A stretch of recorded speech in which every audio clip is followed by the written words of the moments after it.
Բարև ձեզ, եթերում օրվա ամփոփումն է, ձեզ հետ է Արփինե Նավասարդյանը։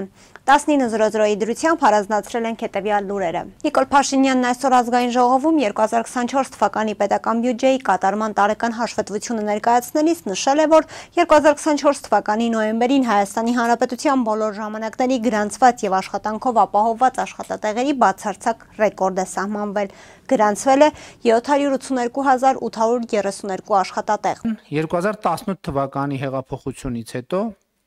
Հայաստանում ստեղծվել է 242.119 աշխատատեղ։ Ընդ որում աշխատավարձով ապահովված եւ կարեւոր եմ համարում ասել, որ ես գիտեմ, որ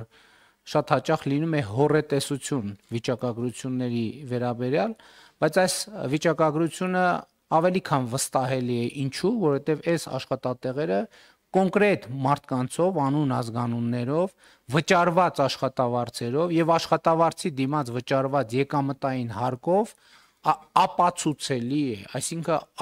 այս մի թիվը, որը չի կարող ընդհանրապես որևէ առարկության տրվել։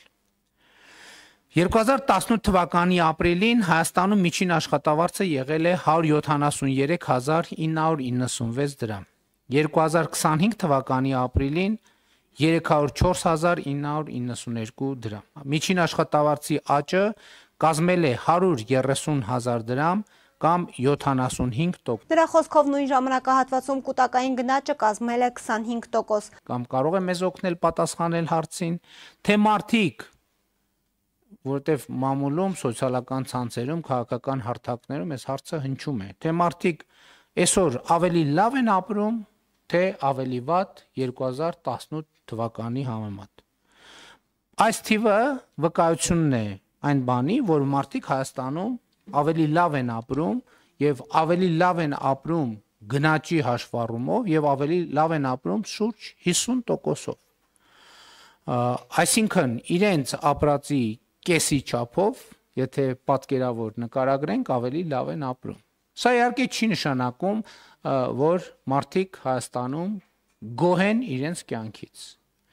Փաշինյանը նաև նկատել է, որ Հայաստանում ոչինչ տեղի չի ունենում առանց պետական բյուջեի միջոցների ծախսման։ Նրա խոսքով անհրաժեշտ է երկրում ձևավորել հարկման նկատմամբ հարազատ եւ գիտակցված վերաբերմունք։ Հետևաբար, հարգելի գործընկերներ,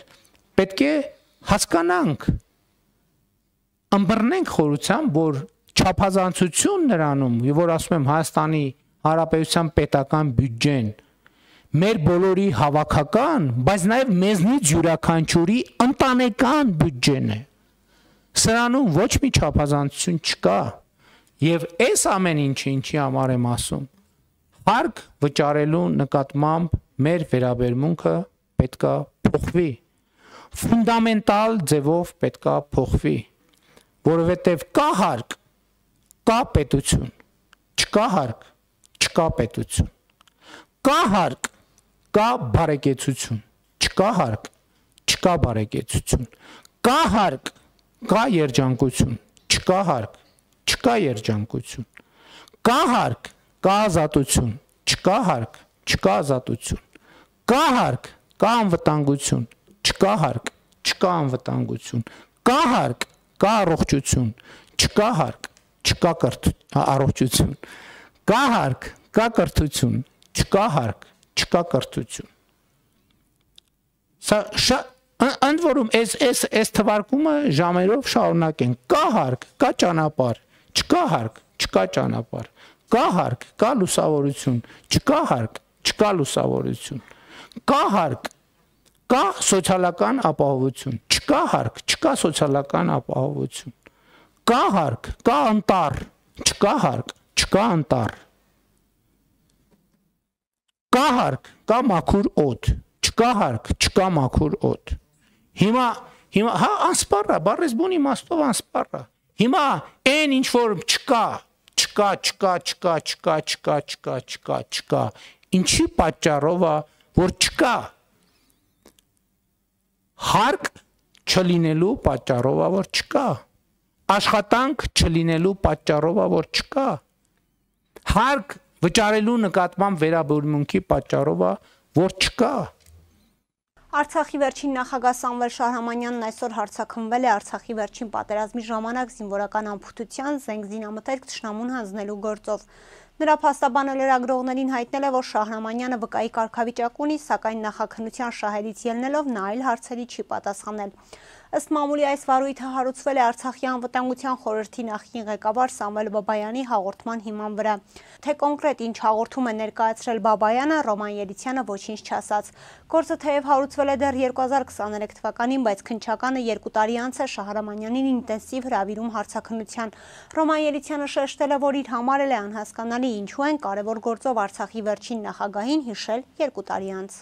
Երկարատև հիվանդությունից հետո այսօր 77 տարեկան հասակում մահացել է Վահան Շիրխանյանը։ Այս մասին հայտնել են նրա հարազատները։ Շիրխանյանն ընտրվել է Հայաստանի Գերագույն խորհրդի պատգամավոր, Գերագույն խորհրդի պաշտպանության եւ ներքին գործերի հարցերի մշտական հանձնաժողովի անդամ։ Աշխատել է Հայաստանի պաշտպանության փոխնախարար, Հայաստանի նախագահի խորհրդական հատուկ ծրագրերի գծով, կառավարության 10-րդ վարչության պետ։ Եղել է ՀՀՇ խմբակցության անդամ, 2015-ի դեկտեմբերին Շիրխանյանը ձերբակալվել, այնուհետև կալանավորվել է Երևանում վնասազերծված զինված հանցախմբի գործի շրջանակում։ Շիրխանյանն իրեն որևէ հարցում մեղավոր չի ճանաչել։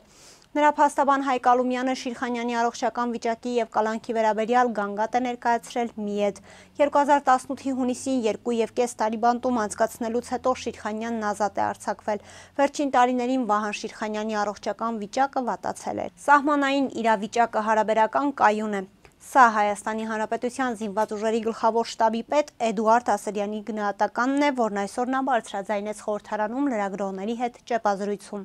Կարակոսներ հնչել են, հնչում են, բայց դրանք նպատակային չեն, թիրախային չեն։ Այն կարակոսները, որոնք կոնկրետ թիրախավորում են, դրա մասով մեր պաշտոնական լրահոսը գերատեսչության ինքը տեղեկատվություն տալիս։ Նպատակավորն է։ Ինչ նպատակ է պաշտպանության նախարարն ասեց, վերջին կրակոցը Ադրբեջանը պատճառաբանել է, որ ինքը չէ, ով է։ Միանշանակ ադրբեջանական կողմը կպատճառաբանի, որ ինքը չէ, բայց իրականում իրենք են, այո։ Իսկ նպատակները, որ տալիս եք նպատակներ, ու առաջին կարակող կողմը ավելի լավ կիմանա իր նպատակները, իսկ մեր գնահատականով նպատակները միանշանակ, եթե հակառակ կողմից կարակոսներ են արձակում, դրանք եւ մեր զինծառայողների վրա հոգեբանական ճնշում գործադրելու, սահմանային բնակության վրա նույնպես ճնշում գործադրելու, բայց փաստն այն է, որ մենք դրան ուշադրություն չենք դարձնում, շարունակում ենք մեր բնականոն ծառայությունը եւ իրադրությունը հարաբերական։ Լրագրողներից մեկի դիտարկմանն էլ ինքն էլ է վարչապետի կարծիքին, որ պատերազմ չի լինելու, խաղաղություն է լինելու, Էդուարդ Ասրյանն արձագանքեց։ Վարչապետը Հայաստանի Հանրապետության զինված ուժերի գերագույն հրամանատարն է, այնինչ նա հնչեցնում է, ուրեմն բավականին հիմքեր ունի դրա համար։ Հանդիպել են Հայաստանի եւ Ադրբեջանի անհայտ կորածների հարցերով զբաղվող հանձնաժողովների ներկայացուցիչները։ Այս մասին հայտնում է Հայաստանի Հանրապետության ազգային անվտանգության ծառայությունը։ Ազգային անվտանգության ծառայության տնօրեն Արմեն Աբազյանը լրագրողներին հայտնել է, որ հանդիպման ժամանակ քննարկվել է անհայտ կորածների ճակատագիրը, հնարավոր որոնողական աշխատանքները եւ նմանատիպ բնույթի այլ հարցեր։ Աբազյանը նշեց, որ նախնական պայմանավորվածություն է ձեռք բերվել, որ այդ աշխատանքները շարունակական լինեն։ Տեղի ունեցել արդեն երկրորդ հանդիպումն է սա եւ հանդիպման ժամանակ քննարկվել է անհայտ կորածների ճակատագիրը, հնարավոր որոնողական աշխատանքներ, նմանատիպ բնույթի, նաեւ նախնական պայմանավորվածություն է ձեռք բերել, որպեսզի այդ աշխատանքները շարունակական կլինեն եւ ես որակում եմ այդ հանդիպումը դրան։ Արդյունքներ կունենանք, շոշափելի արդյունքներ։ Այսինքն գերիների վերադառնալը սպասում են։ Ես գիտեմ, որ բոլորը սպասում են, մենք բոլորից շատ շահագրգռված ենք, որպեսզի օր առաջ արդյունք ունենանք։ Հիմա ես չեմ կարող ասել արդյունք ունենանք վաղը 5 օր հետո, թե մի ամիս հետո, թե մի տարի հետո, բայց արդյունք ունենալու ուղղությամբ համոզված ենք, որ մեր կողմից Հարցին, երբ կմտնեք Արցախ, որոնողական աշխատանքներ իրականացնելու համար նա ասաց. Ես չբարձրաձայնեմ, թե երբ կմտնենք, բայց նախնական համաձայնություն ունենք, որ համատեղ իրականացնելու ենք որոնողական աշխատանքներ։ Ֆինանսների նախարար Վահե Հովհաննիսյանը կոռուպցիայի կանխարգելման հանձնաժողովից է իմացել, որ ինքը բնակարանի համասեփականատեր է։ Նախարարն իր վերջին հայտարարագրում նշել է հողատարածքի վաճառքի մասին, որը երբեք չի հայտարարագրել, բացի այդ հայտարարագրում նշում կա դեռևս 2004-ին ձեռք բերված բնակարանի մասին։ Ես որ նշել եմ այն հողատարածքը, որն ունեմ, որից մի հատված առանձնացրել եւ վաճառել եմ, դա առանձին գույք չի եղել, մի հողատարածքի մեջ է եղել, առանձնացվել, վաճառվել է, հետեւաբար առանձին ներկայացված չի եղել։ Ինչ վերաբերում է բնակարանին, որը ես հայտարարագրել եմ, դա այն բնակարանն է, որտեղ ես ծնվել եմ եւ այդ տանը գրանցվել եմ օրենքի ուժով։ Այդ տանը դարձել եմ համասեփականատեր, որտեղ գրանցված եմ եղել։ Լրագրողների հետ զրույցում ասել է նախարարը։ Նիկոլ Փաշինյանը իր էջում տեսանյութ է հրապարակել ԵՊՀ-ում ուսանողների հետ ունեցած հանդիպումից։ Նա հրապարակել է ԵՊՀ միջազգային հարաբերություններ ֆակուլտետի 3-րդ կուրսի ուսանող Հովհաննես Շամլիկյանի հարցն ու իր պատասխանը։ Տեսանյութում Փաշինյանը համոզմունք է հայտնում, թե 44-օրյա պատերազմի արդյունքում հայրենիքի մի մաս ենք կորցրել, բայց ձեռք ենք բերել պետություն, որն ավելի ինքնիշխան է ու ավելի անկախ։ Նա նաև նշել է, որ չի կարծում, թե 1991 թվականից ի վեր Հայաստանում եղել է ավելի լեգիտիմ իշխանություն, քան իր իշխանությունն է, ապա պնդել 2021 թվականին գնացին արտահերթ ընտրությունների, որովհետև զգացել է պատերազմից հետո լեգիտիմությունը հարցականի տակ էր դրված։ Հիշեցնենք, Շամլիկյանը Facebook-յան իր էջում 3 որոշ մանրամասներ էր ներկայացրել Նիկոլ Փաշինյանի եւ ուսանողների հետ հանդիպումից նշելով. մի պահ հանդիպումը վերածվեց մենախոսության ու շոուի, բորբոքված էր, գոռում էր, դեմքը կարմրել էր։ Այդ ամենը ավելի շուտ հիշեցնում էր հրապարակային հանրահավաք, քան հանդիպում ուսանողների հետ։ Շամշյանքոմի փոխանցմամբ այսօր ավտովթար է տեղի ունեցել Երևանում ժամը 8:00-ի սահմաններում Հալաբյան եւ Կիևյան փողոցների խաչմերուկում բախվել են BMW եւ VAZ-2106 մակնիշի ավտոմեքենաները։ Վթարի հետևանքով 2 հոգի մարմնական վնասվածքներով տեղափոխվել են հիվանդանոց։ Վթարի փաստով քննչական բաժնում նախաձեռնվել է քրեական վարույթ, որտեղ էլ պարզվում է վարորդների եւ վիրավորների ինքնությունը։ Ֆոտոլրագրող Գագիկ Շամչյանի տեղեկություններով վիրավորներից մեկը հղիկին է։ Այսօր ավտովթար է տեղի ունեցել Սյունիքի մարզում։ Ժամը 12:40-ի սահմաններում Երևան-Մեղրի ավտոճանապարհի 182 կիլոմետրի հատվածում ճակատ-ճակատի բախվել են Jeep Compass եւ Lexus մակնիշի ավտոմեքենաները։ Վթարի հետևանքով 2 վարորդները տեղափոխվել են Սիսիան բժշկական կենտրոն, իսկ մեկ ուղևոր Հայաստանի Հանրապետության Պաշտպանության նախարարության Սիսիանի զինվորական հոսպիտալ։ Հրշեջ փրկարարները հոսանքազրկել են ավտոմեքենաները, փակել գազաբալոնի փականը եւ տեղում իրականացրել հերթապահություն։ Վթարի փաստով Սիսիանի քննչական բառնում նախաձեռնվել է քրեական վարույթ, որտեղ էլ պարզվում են հիվանդանոց տեղափոխված վարորդների եւ վիրավորի ինքնությունը։ Շամչյանի տեղեկություններով Սիսիանի հոսպիտալ տեղափոխված վիրավորը Հայաստանի Հանրապետության Պաշտպանության նախարարության ռազմական ոստիկանության Մեղրիի ռազմական ոստիկանության պետ Հարութ Պալումյանն է։ Կհանդիպենք վաղը, առողջ եղեք։